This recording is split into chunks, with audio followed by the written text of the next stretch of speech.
Good evening. Everybody hear me okay? Well, I'm your first presenter tonight, and I am already going to ask you to be interactive. So, if you will, close your eyes. I would like you to visualize a home. And in this home, there are two people. Two hardworking people. They came here from Italy as young children. They grew up, and now they were raising a family of their own.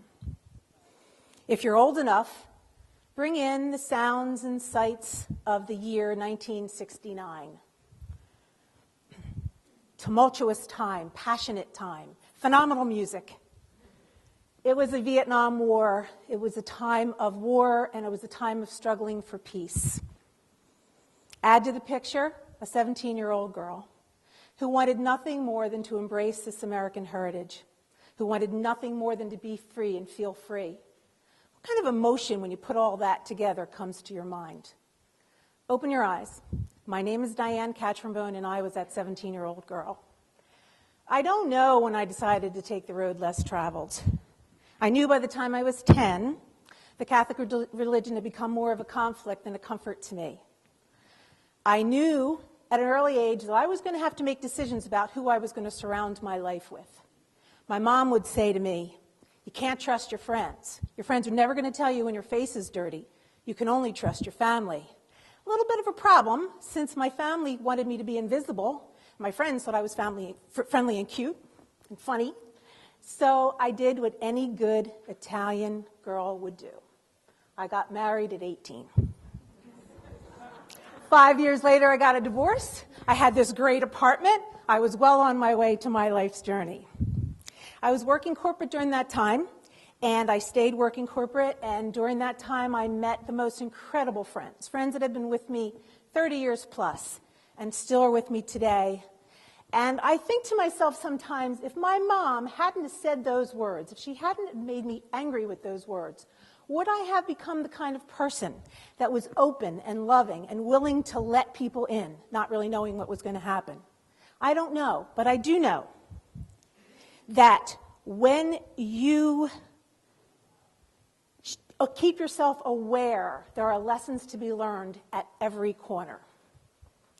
So I met my second and present husband. We had a baby. Her name is Shannon. And we decided that I was going to stay home. It was tough, a decision to make. Money was not easy to come by. But I embraced that role, and I went to work part-time doing a aerobics instructor, and then I became a personal trainer. And then I started my first business, which was in-home personal training, which I did whenever I could.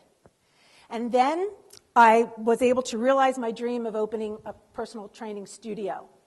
The day I was to put pen to paper and sign my lease was September 11th, 2001.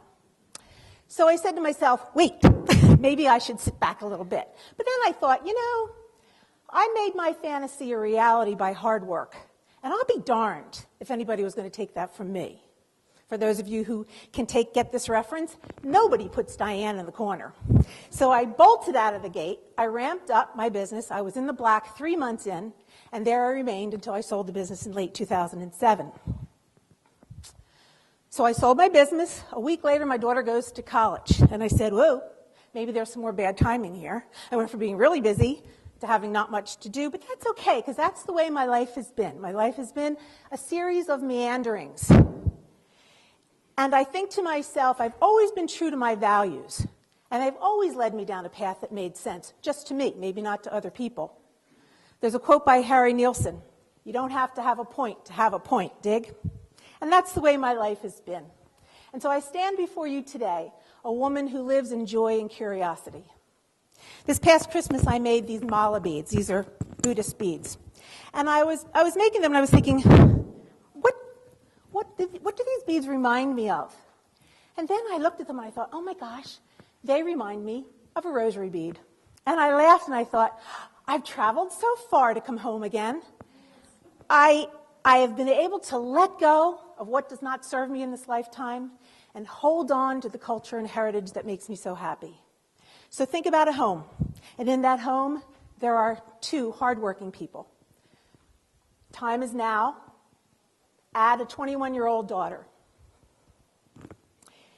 We have a home that's open for new ideas, open for opportunities. Shannon is not afraid to share her ideas with us. Shannon welcomes the idea of arguing her ideas with us. We respect her as deeply as she respects us. And for that, I am forever grateful. The cycle has been broken. That is my legacy.